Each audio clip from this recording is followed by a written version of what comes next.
ரஜினி சாரை பார்க்கணும், கமல் சாரை பார்க்கணும்லாம் முயற்சி பண்ணிக்கிட்டே இருக்கிறேன். அவங்க பார்த்து இந்த இண்டஸ்ட்ரியில் அவங்களாம் நம்ம பார்த்து வியந்தவங்க. நான் அதே மாதிரி நானும் ஒரு முயற்சி பண்ணியிருக்கும் போது அவங்க அட்லீஸ்ட் பார்த்து அப்ரிஷியேட் பண்ண, அவங்க கவனத்துக்கு போனால் கூட எனக்கு ஒரு பெரிய அப்ரிஷியேஷனாக இருக்கும் அப்படின்ட்டு நான் எதிர்பார்க்குறேன்.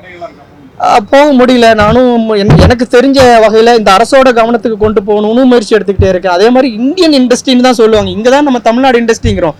திரைப்பட விழாக்கள் வியந்து பார்க்கும்போது ஜப்பான்லேருந்து வந்து இந்தியன் டைரக்டர் இப்படி பண்ணியிருக்காருன்னு தான் வார்த்தைக்கு வார்த்தை பேசுகிறாங்க. ஆனால் இந்த இந்திய கவர்மெண்ட்டுக்கு கொண்டு போகிறதுக்கு என்னால் இப்போ என் சக்திக்கு உட்பட்ட முயற்சிகள் எடுத்து அது இன்னும் என்னால் முடியல. இங்கே இருக்கிற ரஜினி சார், கமல் சாரை பார்க்கணுன்னு முயற்சி பண்ணிக்கிட்டே இருக்கேன். இந்த படத்தை பற்றி அவங்க கவனத்துக்கு கொண்டு போகணுன்னு. அதுக்கு கொஞ்சம் இன்னும் அதுக்கான வாய்ப்புகள் அமையாமல் தான் இருக்குது. இது உலகத்தில் யாருமே செய்யாத ஒரு முயற்சி. எந்த இண்டஸ்ட்ரியிலுமே, ஹாலிவுட்டில் கேமராவை கண்டுபிடிச்சாங்க, சினிமாவை கண்டுபிடிச்சாங்க, டெக்னிக்கலை, லைட்டை, எடிட்டிங்கை, சாஃப்ட்வேரை என்னென்னமோ கண்டுபிடிச்ச அந்த இண்டஸ்ட்ரியில் கூட செய்யாத ஒரு விஷயத்த ஒரு தமிழனா இந்த தமிழ்நாட்டு இண்டஸ்ட்ரியிலிருந்து நான் செஞ்சு முடிச்சிருக்கேன். செய்யணும்னு நினச்சது மட்டும் இல்லை, அந்த வேலைகளை தொடங்கினது மட்டும் இல்லை, இன்னைக்கு முடிச்சு கொண்டு வந்து உங்ககிட்ட காட்டினது வரைக்கும் போராடி தனி ஒரு மனிதனாக கொண்டு வந்து நிறுத்தியிருக்கேன். இது உலகத்தில் வேற யாரும் இது வரைக்கும் செஞ்சது கிடையாது. அதுவும் நான் ஒருத்தனே பண்ணுறேன் அப்படிங்கிறதுனால ஏதோ வந்து ஒரு கம்மியாக ஒரு வீட்டுக்குள்ளே நடக்கிற கதை, ஒரு காட்டுக்குள்ளே நடக்கிற கதை, ஒரே ஒரு கேரக்டர் இருக்கிற கதை அப்படின்னு உங்களை வந்து ஸ்ட்ரெயின் பண்ணி உங்களுக்கு வந்து போர் அடிக்கிற மாதிரியோ உங்களுக்கு வந்து சுவாரஸ்யம் இல்லாத ஒரு கதையாகவே கொடுத்துடக்கூடாதுன்னு தான் நான் இவ்வளோ எஃபோர்ட் எடுத்து உழைச்சிருக்கேன். அது நீங்கள் படம் பார்த்தவங்க எல்லாருடைய முகத்தில் எனக்கு பார்க்கும்போது தெரிஞ்சது. எங்கேயுமே போர் அடிக்காமல் முடிஞ்ச அளவுக்கு என்னால் எவ்வளோ என்னுடைய கடைசி சொட்டு எனர்ஜி இருக்கிற வரைக்கும் இந்த படத்துக்காக உழைச்சி இன்னைக்கு நைட்டு வரைக்கும் கூட 3 மணி வரைக்கும் கியூபுக்கு கரெக்ஷன் கொடுக்கறதுக்காக நானே தான் உட்காந்து எல்லாத்தையும் ஒர்க் பண்ணி திருப்பி கொடுத்துருக்கேன். 2-3 டைம் அந்த மாதிரி என்னால் முடியாமல் விட்டுட்டேன் சார். அதான் நான் சொல்லுவேன், வழக்கமாக எல்லா படத்துலையும் வந்து டைட்டில் கார்டு போடும்போது புகைப்பிடித்தல் உடல் நலத்திற்கு கேடு அப்படின்னு போடுற மாதிரி இந்த மாதிரி தனியாக எடுக்காதீங்க, அது உயிருக்கு கேடுன்னு சொல்லலாமான்னு கூட போட்டுடலாமான்னு கூட நினச்சது. அந்த அளவுக்கு ரொம்ப டிப்ரெஷன் ஆயிடுச்சு. ரொம்ப ஏகப்பட்ட வேலைகள் வந்து, ஏன்னா ஒரு டைரக்ஷன் டிபார்ட்மெண்ட்டுக்கான வேலைகளை பார்த்தாலே அவ்வளோ நம்ம டிப்ரெஷன் ஆகும். இது எல்லாத்தையும் போட்டு யோசிச்சு ஒரு கிராஃபிக் ஷாட் எடுக்கிறோன்னா அதுக்கு 10 இடத்துல ஷூட் பண்ணியிருப்பேன். ஒரு 4 பேர் நிற்கிறாங்க, ஒரு வெயிலில் நின்றுக்கிறாங்க, எல்லாமே எக்ஸ்டீரியரில் தான் இருக்கும் இல்லைங்களா. எதுவுமே ரூமுக்குள்ளே எடுத்துடும், லேபை தவிர வேறு எதுவுமே ரூமுக்குள்ளே எடுத்தது இல்லை, எல்லாமே எக்ஸ்டீரியரில் எடுத்தது தான். ஏன்னா 5 கேரக்டர் ஒரு இடத்துல நின்று அந்த ஜம்ப் பண்ணுறது, அருவியில் ஜம்ப் பண்ணுறாங்கன்னு வைங்களேன். இப்போ என்னன்னா ஒரு கேரக்டர் முடிச்சுட்டு அடுத்த கேரக்டர் நான் வந்து காஸ்டியூம் மாற்றிட்டு வரதுக்குள்ள அந்த கிளவுட் மாறி இருக்கும், சன்லைட்டு மாறி இருக்கும், நடுவில் ஏதோ ஒரு காக்கா ஓடி இருக்கும், இல்லைன்னா அந்த லைட்டிங்கோட டைப் மாறி இருக்கும். அப்போ என்னன்னா மற்றது 4 எடுத்துட்டு 5வது கேரக்டர் எடுக்கும்போது டிஸ்டர்ப் ஆயிடுச்சுன்னா திரும்ப அந்த 4ஐயும் நான் மறுபடியும் எடுக்கணும்.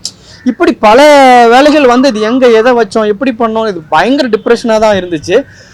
நிறைய அதான் ஒரு வாட்டி நிறுத்திட்டேன். அதை வந்து எனக்கு பயாஸ்கோ படம் எடுத்து திரும்ப ரீஃப்ரெஷ் பண்ணிட்டு போனேன். 2வது வாட்டி பண்ண முடியாத விட்டப்போ இந்த சிக்காகோ நண்பர்கள்லாம் வந்து என்னை கை கொடுத்து என்கரேஜ் பண்ணி நான் சப்போர்ட் பண்ணாங்க. அதில் நான் 2வது வாட்டி எடுத்து நான் திரும்ப முடிச்சிட்டேன். வணக்கம்.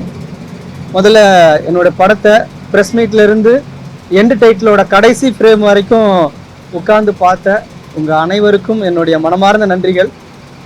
எப்போ நான் இந்த இடத்துக்கு வந்து நிற்கிறனோ, வெங்காயம் படத்துலேருந்து பயாஸ்கோப்லேருந்து இந்த இடத்துக்கு வந்து நிற்கும்போது என்னுடைய களைப்பெல்லாம் நீங்கும். ஏன்னா நீங்கள் கொடுக்குற அந்த உற்சாகமும் அந்த பாராட்டும் வாழ்த்துக்களும் எனக்கு வந்து எப்படியும் மக்களை போய் சேரும். அது நல்லபடியாக அந்த மக்களுடைய வரவேற்பை பெறும் அப்படிங்கிற நம்பிக்கை எனக்கு எப்பவுமே இருக்கும். படம் முடிஞ்சிட்டு வந்து அதை நீங்கள் சொன்ன மாதிரி தான் எல்லோரும் எப்பவும் தனித்தனியாக எந்திரிச்சு போயிடுவாங்க.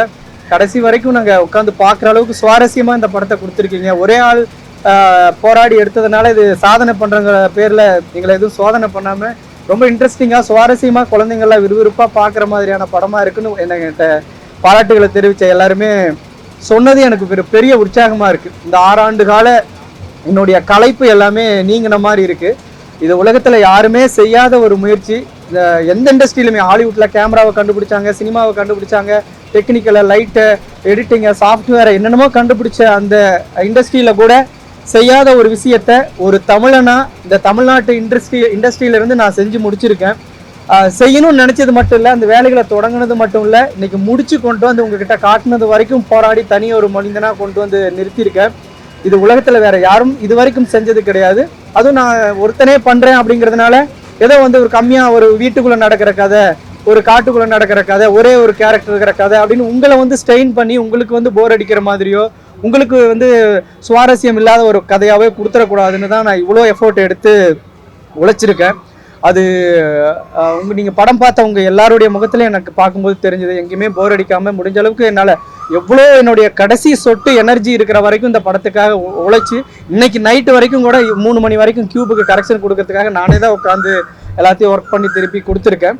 இந்த உழைப்பு எல்லாம் உலகத்துல யாருமே செய்யாத ஒரு முயற்சியை நான் பண்றேன்னு சொல்லி படமா பார்க்குற ஆடியன்ஸ்க்கு எங்கேயும் போர் அடிச்சிடக்கூடாது, படம் பார்க்குறவங்களும் திருப்தியா உட்காந்து பார்க்கணும், நான் பின்னாடி என்ன கஷ்டப்பட்டாலும் முன்னாடி படம் பார்க்குற ஆடியன்ஸ் சேர்ல உட்காந்து கஷ்டப்படக்கூடாதுன்னு உழைச்சிருக்கேன். அது ஓரளவுக்கு நான் நினைச்ச அளவுக்கு நல்லா வந்திருக்கு அப்படிங்கிற நம்பிக்கை உங்க முகத்தெல்லாம் பார்க்கும்போது, உங்களுடைய பாராட்டுகளை கேட்கும்போது எனக்கு தெரியுது.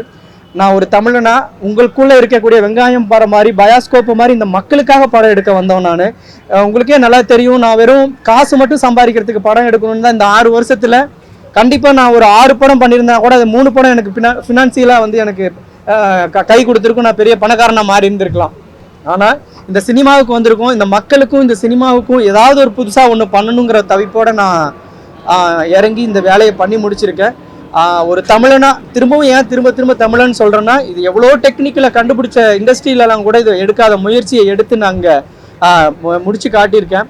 இது உலக அரங்கில் நிறைய இடங்களில் நான் ஃபெஸ்டிவல் எல்லாம் போகும்போது நீ எங்கேருந்து வந்த, எப்படி இந்தியன்ஸ்க்கு இவ்வளோ எஃபோர்ட் போட முடியுது, எப்படி இவ்வளோ விஷயங்களை தெரிஞ்சுக்கிட்டு ஒரு படத்தை எடுக்க முடியுதுன்னு அவங்க கேட்குற ஆச்சரியமான வார்த்தைகள் வெளி ஜப்பான்லேருந்து வரவங்க, சைனாலேருந்து வரவங்க, யூஎஸ்ல, யூகேல பல்வேறு நாட்டோட திரைப்பிரமுகர்கள்லாம் இதை வந்து பார்த்து ஆச்சரியப்படும் பொழுது எனக்கு அவ்வளோ சந்தோஷமா இருக்கும்.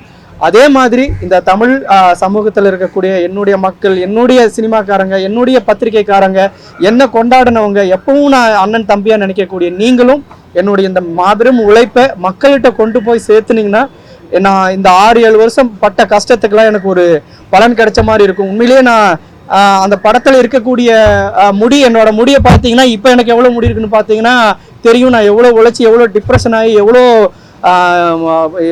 உழைப்பை கொட்டி நான் வந்து அதை வந்து எடுத்திருப்பேன் அப்படின்னு உங்களுக்கு தெரியும். அவ்வளோ உழைச்சிருக்கேன், அவ்வளோ இழந்திருக்கேன், அவ்வளோ நாட்கள் நான் அதுக்காக ஸ்பெண்ட் பண்ணியிருக்கேன். ஒவ்வொரு ஃப்ரேமுக்கும் உட்காந்து மாசக்கணக்கில் உழைச்சிருக்கேன். அது உங்களை சுவாரஸ்யப்படுத்தும்னு நம்புகிறேன்.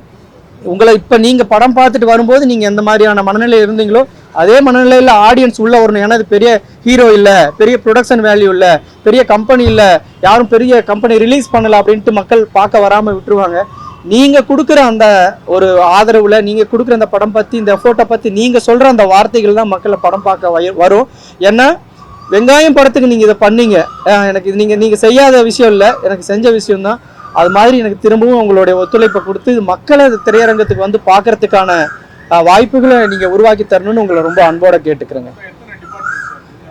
இதில் வந்து ஏன்னா இப்போ நம்ம வழக்கமாக 24 கிராஃப்ட்டும்பாங்க சார், அது கிராஃப்ட். ஆனால் டிபார்ட்மெண்ட்டுங்கிறது அப்படி இல்லை. இதில் 74க்கும் மேற்பட்ட டிபார்ட்மெண்ட் பார்த்துருக்கேன். ஏன்னா நீங்கள் கிராஃபிக்ஸுங்கிறது ஒரு டிபார்ட்மெண்ட் அப்படின்னு நம்ம சொல்லிடுவோம். ஆனால் கிராஃபிக்ஸ் ஏரியாவுக்குள்ளே போனால் தான் தெரியும், அங்கே வந்து தனித்தனியாக ஒரு அனிமேஷனில் வந்து மாடலிங் இருக்குது, டெக்ஸ்சரிங் இருக்குது, அனிமேஷன் இருக்குது, டிஜிட்டல் லைட்டிங் இருக்குது, பிளண்டிங் இருக்குது, இப்படி எக்கச்சக்கமான டிபார்ட்மெண்ட் வேலைகள் நம்ம பண்ணணும். காம்போசிங்னா ஜஸ்ட் வெறும் காம்போசிட்டிங்னு சொல்லிடுவோம், அதுக்குள்ளே ஏகப்பட்ட டிபார்ட்மெண்ட் இருக்குது. இப்படி பார்த்தீங்கன்னா கிட்டத்தட்ட ஒரு 74க்கும் மேற்பட்ட டிபார்ட்மெண்ட்டுகளை வந்து இதில் பண்ணியிருக்கேன். இல்லை சார், இது எனக்கு என்னென்னா இது வரும் கின்னஸுங்கிறது இதுக்கு இப்போ இது முன்கூட்டி அப்ரூவ் பண்ணியிருக்கணும் அப்படின்லாம் சொல்லுவாங்க. ஆனால் நான் இதை வரும் கின்னஸ் சாதனையாளர்கள், உலகத்தில் யாருமே செய்யாத ஒரு சாதனையாளர்களால் மட்டும் செய்யக்கூடிய ஒரு விஷயமா இதை தனித்து நிறுத்திடணும் அப்படின்னு நான் நினைக்கல. இது நினைச்சா முயற்சி பண்ணால் கான்ஃபிடென்ட்டோட இறங்கினா, ஒரு நல்ல கதையோட இறங்கினா சராசரியே நான் யார் ஒன்றும் பெரிய சாதனையாளர், ஒரு தெருக்கூத்தவாடியோட பேரன், நான் ஒரு தொழிலாளியோட மகன், எனக்கு சினிமாவில் எந்த பேக்ரவுண்டுமே இல்லை. சென்னை நோக்கி வரும்போது நான் ஒரு தனி மனிதனாக தான் இங்கே வந்தேன். அப்போ நான் எல்லா டிபார்ட்மெண்ட்டையும் கற்றுக்கிட்டு நான் அந்த படத்தை முடிச்சிருக்கும் போது நீ எல்லாருமே பண்ண முடியுங்கிற ஒரு கான்ஃபிடென்ட்டை கொடுக்கணும் அப்படின்னு தான் நான் நினைக்கிறேன். ஒழிய இது வெறும் சாதனையாளர்கள் மட்டுமே செய்யக்கூடிய ஒரு வேலைன்னு தனிச்சு என்னை தனிமைப்படுத்திக்கிறதுக்கு நான் விரும்பல. இது எனக்கு என்ன மாதிரி இயக்குநர்களுக்கு, புதுசாக வர இயக்குநர்களுக்கு, படிக்கிற பசங்களுக்கு எல்லாம் ஒரு உற்சாகத்தை கொடுத்துச்சுன்னா அதுதான் என்னுடைய சாதனை அப்படின்னு நான் நினைக்கிறேங்க. ஒன் மேன், ஏன்னா ஒன்னு ஏற்கனவே ஒரு படம் வந்ததுனால ஒன்னு தான் ஆரம்பத்தில் வச்சோம் சார். ஒன் மேன் ஒரு படம் வந்து ஒன்னு ஒரு படம் சென்சார் பண்ணதுனால ஒன் மேன் வச்சா நல்லா இருக்கும் அப்படின்னு சொன்னாங்க. இதுவும் நல்லா கேட்சிங்காக தான் இருந்தது 2 வேர்டு இருக்கும்போது. அதனால ஒன் மேன் அப்படின்னு தான் டைட்டில் சென்சாரில் பதிவு. இது 6 வருஷத்துக்கு மேலே ஆயிடுச்சு சார். இது கொரோனா பீரியடுக்கு முன்னாடியே ஆரம்பித்தேன். ஏன்னா நடுவில் இந்த படத்தை என்னால் பண்ண முடியல. ஏன்னா ரொம்ப டிப்ரெஷன் ஆகி எந்த ஃபுட்டேஜ் எங்கே வச்ச ஓவராக ஹேங் ஆகி என்னால் சுயமாகவே சிந்திக்க முடியாத அளவுக்கு ரொம்ப என்னை வந்து டிப்ரெஷன் ஆக்க விட்டுருச்சு.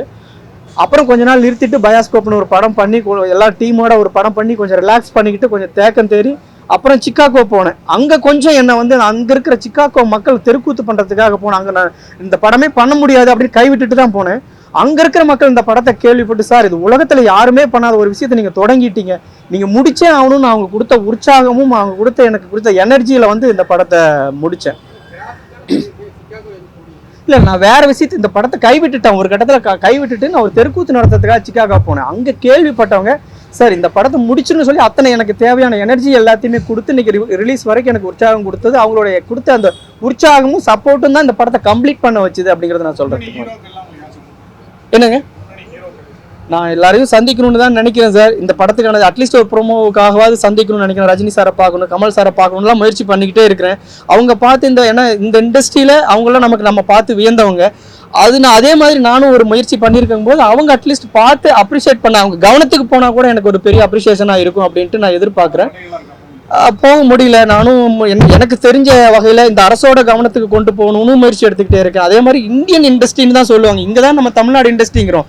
திரைப்பட விழாக்கள் வியந்து பார்க்கும்போது ஜப்பான்லேருந்து வந்து இந்தியன் டைரக்டர் இப்படி பண்ணியிருக்காருன்னு தான் வார்த்தைக்கு வார்த்தை பேசுகிறாங்க. ஆனால் இந்த இந்திய கவர்மெண்ட்டுக்கு கொண்டு போகிறதுக்கும் என்னால் இப்போ என் சக்திக்கு உட்பட்ட முயற்சிகள் எடுத்தால் அது இன்னும் என்னால் முடியல. இங்கே இருக்கிற ரஜினி சார், கமல் சாரை பார்க்கணுன்னு முயற்சி பண்ணிக்கிட்டே இருக்கேன். இந்த படத்தை பற்றி அவங்க கவனத்துக்கு கொண்டு போகணுன்னு. அதுக்கு கொஞ்சம் இன்னும் அதுக்கான வாய்ப்புகள் அமையாமல் தான் இருக்கு. ஆமாங்க, நான் வந்து இங்கே வரும்பொழுது அசிஸ்டன்ட் டைரக்டராக இருக்கும்போதே மினோவியான்ட்டு அன்பு அப்படின்ட்டு ஒருத்தர் எனக்கு கற்றுக் கொடுத்தாரு. நாங்கள் வந்து நான் பேசிக்காக அனிமேட்டர் தான். நான் படம் டைரக்ட் பண்ணுறதுக்கு முன்னாடியே நான் அனிமேஷன் எல்லாமே படித்து கற்றுக்கிட்டேன் நான். யாருங்க? ஆமாம் சார், அது வந்து அவர் பார்த்தது வந்து வெங்காயம் படத்தை சொன்னார். இங்கே வந்து டைரக்டர் யூனியனில் வந்து எல்லாரும் பார்த்தாங்க, எழுந்து நின்று கை தட்டினாங்க. கிட்டத்தட்ட அவங்க 100 பேருக்கு மேலே பார்த்தாங்க. அவங்க எல்லாருமே எந்திரிச்சு நின்று கை தட்டினாங்க. இந்த படம் தமிழ் இண்டஸ்ட்ரிக்கு ஒரு பெரிய பெருமிதம் கொடுக்கக்கூடிய படம் அப்படின்னு சொல்லி பாராட்டினாங்க.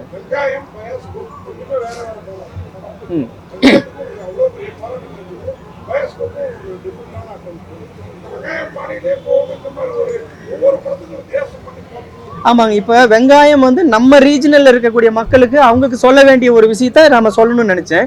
இது வந்து என்னன்னா பணம், காசு, பொருள், பதவி, ஆசைன்னு நம்ம போயிட்டு இருக்கிற உலகம் முழுக்க எதையோ நோக்கி வேகமா ஓடிட்டு இருக்கிற அந்த மனித சமூகம், அதெல்லாம் இல்லடா, இந்த உலகத்தை இயக்கக்கூடிய சக்தி நீ ஒரு இன்னொரு மனிதன் மேல செலுத்தக்கூடிய அன்பு தான் இந்த உலகத்தை இயக்கக்கூடிய சக்தி அப்படிங்கிற ஒரு விஷயத்த உலகம் முழுக்க இருக்க மக்களுக்கு சொல்லணும் அப்படின்னு நினைச்சேன்.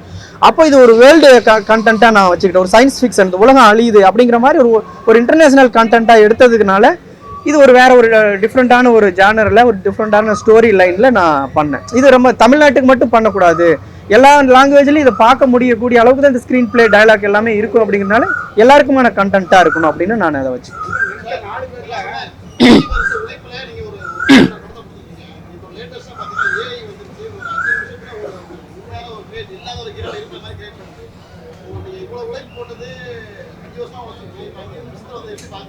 இல்லை, அது வந்து வேறங்க. அதில் என்னதான் பண்ணீங்கன்னா அந்த பர்ஃபெக்ஷனும் எமோஷனும் இன்னும் வரல. ஆனால் இந்த டெக்னாலஜி வந்து மாறிக்கிட்டே தான் இருக்கும். ஒரு கட்டத்தில் வந்து நம்ம ஃபிலிமில் எடுத்து அதை பார்க்கறதுக்கு நம்ம ஃபிலிமில் ஷூட் பண்ணி கொண்டு வந்து லேபில் கொடுத்து அதை பாசிட்டிவாக மாற்றி பார்க்கறதுக்கு பல நாள் காத்திருந்தோம் இல்லைங்களா. அப்போ டிஜிட்டல்னு வந்தோன்னா உடனே டிஸ்பிளே ஓப்பன் பண்ணி நம்ம பார்த்துக்கிறதுக்கான ஒரு டெக்னாலஜி வரும்போது ஃபிலிமில் இருக்கிறவங்க எல்லாருமே வந்து ரொம்ப டயர்ட் ஆனாங்க. என்னடா இவ்வளோ வேக நம்ம வேலை செஞ்சதை வந்து ஈஸியாக ஒரு நாள் அப்படி ஒரு செகண்டில் ஓப்பன் பண்ணி பார்க்குறானே அப்படின்ட்டு. அப்படி ஏஐ டெக்னாலஜிங்கிறது மாறிக்கிட்டே தான் இருக்குங்க. இப்போ நான் ஒரு ஃபிலிமில் டிஜிட்டலில் அதோட எக்ஸ்ட்ரீமை அச்சீவ் பண்ண மாதிரி அடுத்த ஏஐ வரதையும் நான் அடுத்தடுத்த படங்களை இம்ப்ளிமெண்ட் பண்ணி ஏஐயும் படிச்சுக்கிட்டே தான் இருக்கேன். யூஎஸ்போயும் படிச்சுட்டேன். அதோட எக்ஸ்ட்ரீம் என்ன பண்ணுவோம், அடுத்தடுத்த படங்களை அதோட எக்ஸ்ட்ரீம் லெவலில் நானும் ரீச் பண்ணணும் அப்படின்னு தான் இருக்கேன். அப்டேட் ஆகிட்டே இருப்பேன் நானும் அடுத்தடுத்து. அது புரியுதுங்க. அது டெக்னாலஜி மாறிக்கிட்டே இருக்கும். இப்போ இருந்த டிஜிட்டல் டெக்னாலஜியில் நான் எக்ஸ்ட்ரீமாக என்ன பண்ண முடியுமோ அதை பண்ணியிருக்கேன். அடுத்தது வர ஏஐலையும் நம்ம வந்து என்ன பண்ண முடியுமோ நம்ம பண்ணலாம்.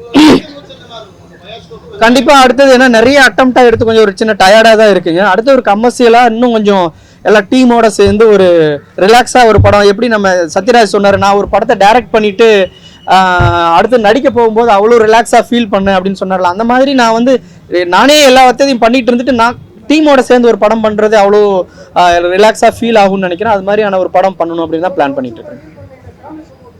ஆமாங்க, அது இல்லைன்னா பண்ண முடியாது. இல்லை, நான் ஏன்னா வெங்காயம் படத்துலேயே நான் ப்ரூவ் பண்ணியிருந்தேன். நான் எடுக்கிற முயற்சி வந்து சும்மா ஆர்வ கோளாறாவோ இந்த சமூகத்துக்கு பிரயோஜனம் இல்லாமல் வெறும் பணம் சம்பாதிக்கிறதுக்கான என்னுடைய சுயநலத்துக்காக நான் செய்கிற வேலை இல்லைன்னு என் ஃபேமிலிக்கும் தெரியும், என் நண்பர்களுக்கும் தெரியும், உங்களுக்குமே தெரியும். நான் அதை ப்ரூவ் பண்ணிட்டேன். அதே மாதிரி நான் இப்போ எடுக்கிற முயற்சியும் வந்து இந்த உலகம் முழுக்க இருக்கக்கூடிய மக்களுக்கு நான் ஒரு சின்ன செய்தியை சொல்றதுக்காக போராடி இருக்கேன் அப்படிங்கிறது எல்லாருமே இவன் செய்யற வேலையில எங்கேயாவது ஒரு ரீசன் இருக்கும்னு எல்லாருக்குமே தெரியும். அதனால எல்லாருமே எனக்கு சப்போர்ட் பண்ணாங்க. இப்போதான் அனுப்பிக்கிட்டு இருக்குங்க. நான் இப்போ நம்ம கோவா ஃபிலிம் ஃபேருக்கு நம்ம அனுப்பியிருக்கிறேன். நேஷனல் அவார்டு இது எல்லாத்துக்குமே இப்போ வரிசையாக அனுப்பதாக தான் இருக்கேன்.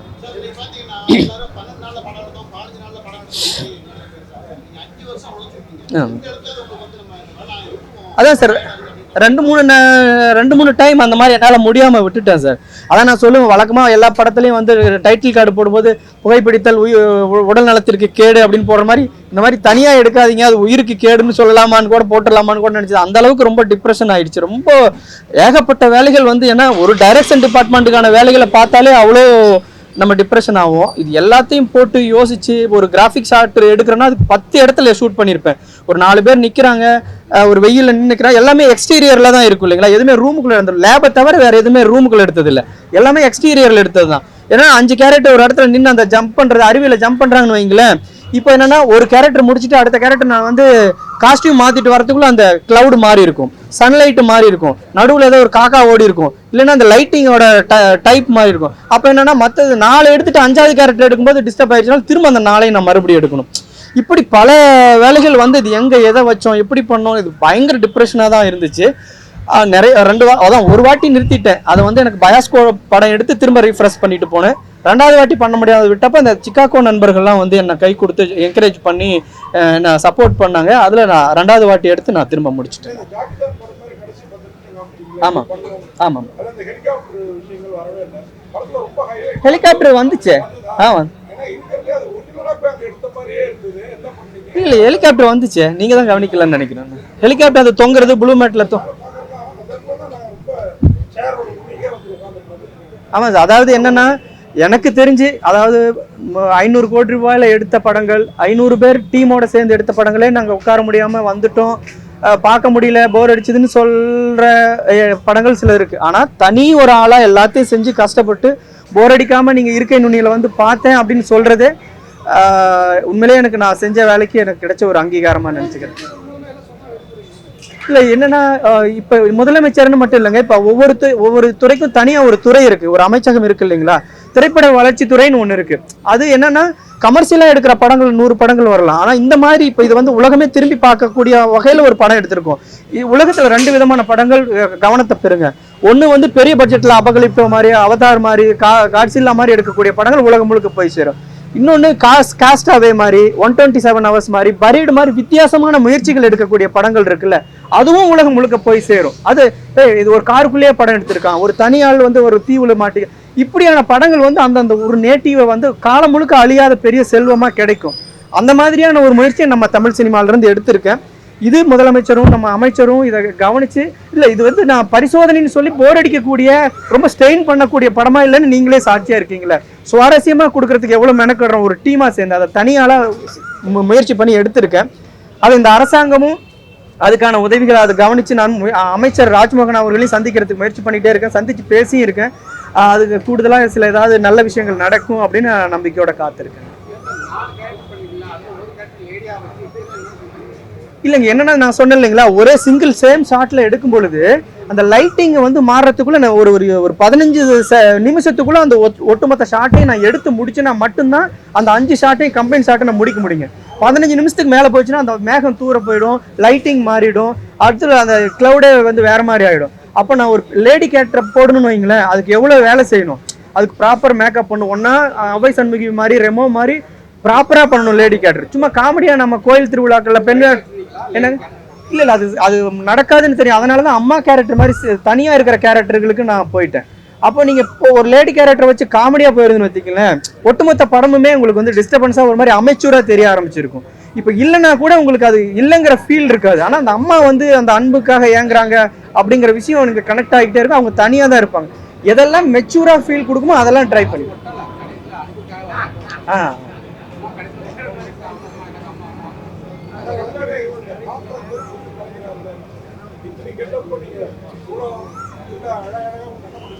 ஆமாம் ஆமாங்க. தெருக்கூத்து கலைஞர்கள் எப்பவுமே அவங்களுக்கான எல்லா வேலைகளையும் அவங்களே பண்ணிப்பாங்க. அவங்களே காஸ்டியூம் போட்டுவாங்க, அவங்களே மேக்கப் போட்டுவாங்க, அவங்களே ஹேர் ட்ரெஸ் பண்ணிப்பாங்க, அவங்களே ஆடுவாங்க, பாடுவாங்க, சண்டை போடுவாங்க, நகைச்சுவை பண்ணுவாங்க, மிருதங்கம் வாசிப்பாங்க, குழல் வாசிப்பாங்க. ஒரு தெருக்கூத்து கலைஞர்கள் மல்டி டேலண்டட். அந்த குடும்பத்திலிருந்து வந்ததுனால கூட எனக்கு வந்து இது ஓகே, இது ஒரு சினிமாவிலே நம்ம எல்லாத்தையும் பண்ணிட முடியுங்கிற கான்ஃபிடென்ட் எனக்கு கிடைச்சிருக்கும் அப்படின்னு நம்ம நினைக்கிறேன். நன்றி நன்றி நன்றி நன்றி. இன்னொன்று வேணா சொல்லிடலாமா? ஆஃப் பண்ணிட்டீங்களா? அந்த தியேட்டருக்கு நான் சொல்லிடுறேன். அவங்க கூடுதலா ஓகேவா? கூடுதலாக வந்து இந்த படத்தை முடிச்சதுக்கு பிறகு நான் ரொம்ப ஸ்ட்ரெயின் ஆனேன். இதை எப்படி கொண்டு போய் மக்கள்கிட்ட சேர்த்துவோம் அப்படின்னு தெரியாமல் ரொம்ப கஷ்டத்தில் இருந்தேன். அப்போ தானு சாரோட சொன்ன ரெஃபரன்ஸ் மூலமாக நான் பிவிஆரை போய் மீட் பண்ணேன். அவங்க ரொம்ப சப்போர்ட் பண்ணாங்க. எனக்கு ரொம்ப இந்த படத்துக்கு நாங்கள் என்னென்னலாம் உதவி பண்ண முடியுமோ அதெல்லாம் பண்ணுறேன் அப்படின்னு சொல்லியிருக்காங்க. அது எனக்கு எது பெரிய தடையாக இருக்கும் அப்படின்னு நினச்சி பயந்தனோ அந்த இடத்துல ரொம்ப நான் கான்ஃபிடென்ட்டாக இருக்கேன். இந்த நிமிடங்களில் நான் வந்து பிவிஆர் நிர்வாகத்துக்கும் அங்கே இருக்கக்கூடிய அசோக் சார், பாலு சார், கதிர் சார் எல்லாருக்கும் நான் என்னுடைய நன்றிகளை தெரிவிச்சுக்கிறேன்.